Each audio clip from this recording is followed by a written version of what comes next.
বৰপেটা জিলাৰ চেঙা সমষ্টিৰ বহৰী গাঁৱৰ বহৰী পাৰঘাটত আমি ইতিমধ্যে কিছুমান ৰাইজৰ পৰা মতামত ল'বলৈ বিচাৰিছোঁ।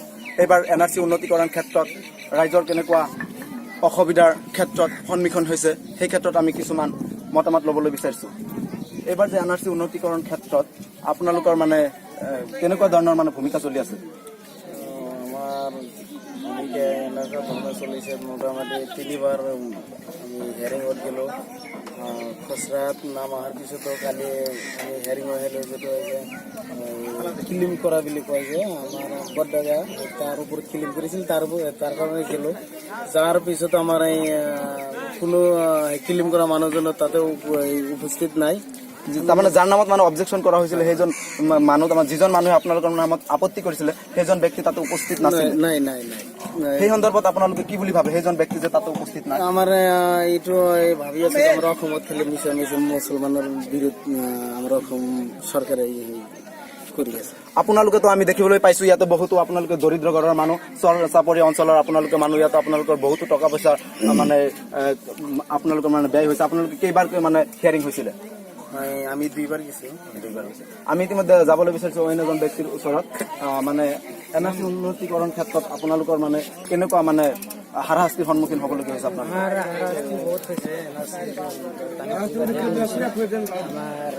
আৰু যাতে হেয়াৰিং হ'ব নালাগে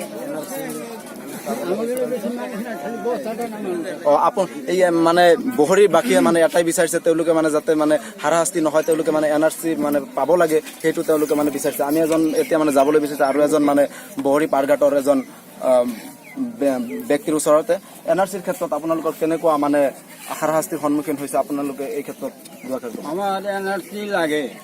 NRC জন্য বহুত টাকা পয়সা আমরা খরচ করে কষ্ট করে বৃষ্টিতে ভিজা ধরি, বৃষ্টির মধ্যে আমরা এই হিয়ারিং হয়ে আহি আমাকে NRC লাগে। আবার অন্যকে একটা মানুষের দুইবার করে নোটিশ আছে, এই তারিখে 21 দিনে দুইবার নোটিশ আছে এটা মানুষের। এইরকম হারাশাস্তি মানে বহুতো আপোনালোকৰ হাৰাশাস্তি হৈছে। আপোনালোকৰ বহুতো টকা পইচা মানে ব্যয় হৈ আছে আপোনালোকৰ। মানে টাকা পয়সা আর এই ধরি বৃষ্টির মধ্যে নৌকার মধ্যে আহা যাওয়া বহুত কষ্ট হয়ে গেছে। মানে পায়ে গোলা ভাঙলে বাবা খুব দিকদার, মানে এইরকম অবস্থা হয়ে গেছে। আমি ইতিমধ্যে যাবলৈ বিচাৰিছো অন্য এজন ব্যক্তিৰ ওচৰত। NRCৰ ক্ষেত্ৰত মানে আপোনালোকৰ ইয়াতে মানে কেনেকুৱা মানে বাধাগ্ৰস্ত হোৱা মানে আপোনালোকে দেখিবলৈ পাইছে। আমি ইতিমধ্যে মানে কিছুমান ব্যক্তিৰ পৰা মতামত ল'লো, তেওঁলোকৰ মানে বহুতো অহা যোৱাৰ ক্ষেত্ৰতো মানে বহুতো অসুবিধাৰ সন্মুখীন হৈছে। এই ক্ষেত্ৰত আপুনি কি ক'ব বিচাৰে? আৰু কেনে NRC যাতে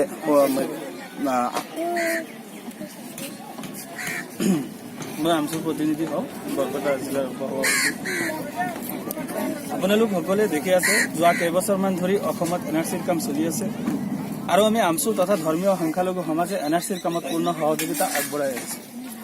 কিন্তু বিগত সময়ছোৱাত আমি দেখি আছো যে কেৱল ধৰ্মীয় সংখ্যালঘু সমাজক অবজেকশ্যন আপত্তিৰ নামত শাৰীৰিক, মানসিক আৰু আৰ্থিক নিৰ্যাতন চলোৱাৰ উদ্দেশ্যৰে অসমৰ বিদেশী সমস্যা সমাধান কৰাৰ দাবীত অসমৰ আকাশ বঁটা উত্তাল কৰা একাংশ দল সংগঠন, একাংশ ৰাজনৈতিক দল সংগঠন, ৰাজনীতিবিদে এই ষড়যন্ত্ৰ ৰচি লাখ লাখ বৈধ ভাৰতীয় ধৰ্মীয় সংখ্যালঘু মানুহৰ নামত অবজেকশ্যন ভুৱা আপত্তি দাখিল কৰিছে। এয়া আমি আচৰিত হৈছো, কেনেকৈ এই ভুৱা আপত্তিসমূহ NRC কৰ্তৃপক্ষই জমা ললে আৰু কিহৰ ভিত্তিত সেই নিৰীহ মানুহৰ ওপৰত, বৈধ ভাৰতীয়ৰ ওপৰত, লাখ লাখ বৈধ ভাৰতীয়ৰ ওপৰত ভুৱা আপত্তিৰ জাননী প্ৰেৰণ কৰিলে। আমাৰ সন্দেহ হৈছে এয়া সম্পূৰ্ণ এটা ষড়যন্ত্ৰ চলি আছে। আমি চৰকাৰ, আমাৰ সন্দেহ হৈছে যে প্ৰদেশ জিলা চৰকাৰ আৰু একাংশ জাতীয়তাবাদী নামৰ দল সংগঠনে NRC বিচৰা নাই। একাংশ সাম্প্ৰদায়িক শিলাদিত্য হেমন্ত বিশ্ব শৰ্মাৰ দৰে ৰাজনীতিবিদৰ দৰে একাংশ নেতাই NRC বিচৰা নাই। কাৰণ তেওঁলোকে জানে অসমত এজনো বাংলাদেশী নাই, যাৰ বাবে আজি তেওঁলোকে এনে ঘৃণনীয়, নিকৃষ্ট ঘৃণনীয় কাৰ্যত লিপ্ত হৈছে। কেৱল মাত্ৰ সংখ্যালঘু সম্প্ৰদায়ক উত্তেজিত কৰাৰ স্বাৰ্থত তেওঁলোকে এই ঘৃণনীয় কাৰ্যত লিপ্ত হৈছে। কেৱল মাত্ৰ সংখ্যালঘু সম্প্ৰদায়ক উত্তেজিত কৰি NRCত বিভ্ৰান্তৰ সৃষ্টি কৰি NRCখন কেনেকৈ বাঞ্চাল কৰিব পৰা যায় তাৰ বাবে তেওঁলোকে ষড়যন্ত্ৰ ৰচি আছে। আমি সংখ্যালঘু সমাজ তথা আমচুৱে ধৈৰ্য ধৰিছো, কাৰণ আমি বৈধ ভাৰতীয়, আমি অসমীয়া, আমাক NRC লাগিবই।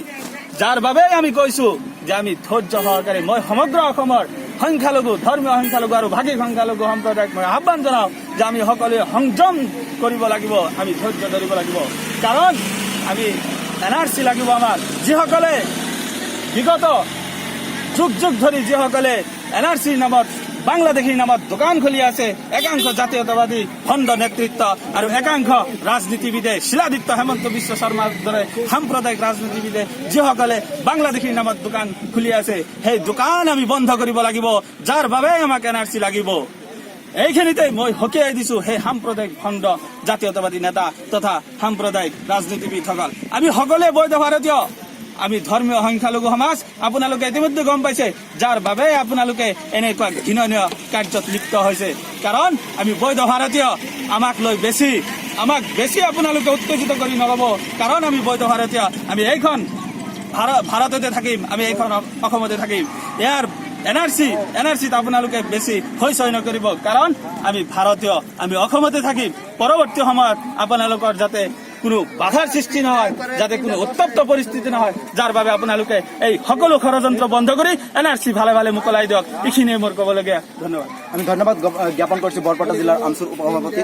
আমি ইতিমধ্যে যাবলৈ বিচাৰো অন্য এজন ব্যক্তিৰ ওচৰত। সকলোৱে মানে এটাই বিচাৰিছে NRC মানে উন্নতিকৰণ ভালদৰে হ'ব লাগে আৰু যাতে ৰাইজৰ কোনো ধৰণৰ হাৰাশাস্তি নহয়, সকলোৱে মানে এইটো বিচাৰিছে। আমি এতিয়া মানে পৰিলক্ষিত হৈছে ইয়াতে চৰ্চাপৰীয়া অঞ্চলৰ বেছিভাগ মানুহ দৰিদ্ৰ ঘৰৰ মানুহ। এই দৰিদ্ৰতাই মানে তেওঁলোকক বহুতো মানে কষ্টৰ মাজেৰে তেওঁলোকে NRCৰ কাৰণে এই NRC হোৱাটো তেওঁলোকে বিচাৰে, যাতে ভালদৰে তেওঁলোকৰ NRC হয় আৰু বাংলাদেশী যিটো নামৰ এটা মানে উপাধি আছে, সেই উপাধিৰ পৰা তেওঁলোকে যাতে বাদ পৰি থাকিব লাগে আৰু তেওঁলোকক যাতে কোনেও বাংলাদেশী বুলি ক'ব নোৱাৰে, এইটো তেওঁলোকে বিচাৰিছে। আমি ইতিমধ্যে যাবলৈ বিচাৰিছো অন্য এজন ব্যক্তিৰ ওচৰত। NRCৰ ক্ষেত্ৰত আপুনি উন্নতি হোৱাৰ ক্ষেত্ৰত আপুনি কি ক'ব বিচাৰে? হয়, মই ভবা মতে NRCৰ যি ধৰণৰ উন্নতি হ'ব লাগিছিল কিন্তু এতিয়ালৈকে হোৱা নাই।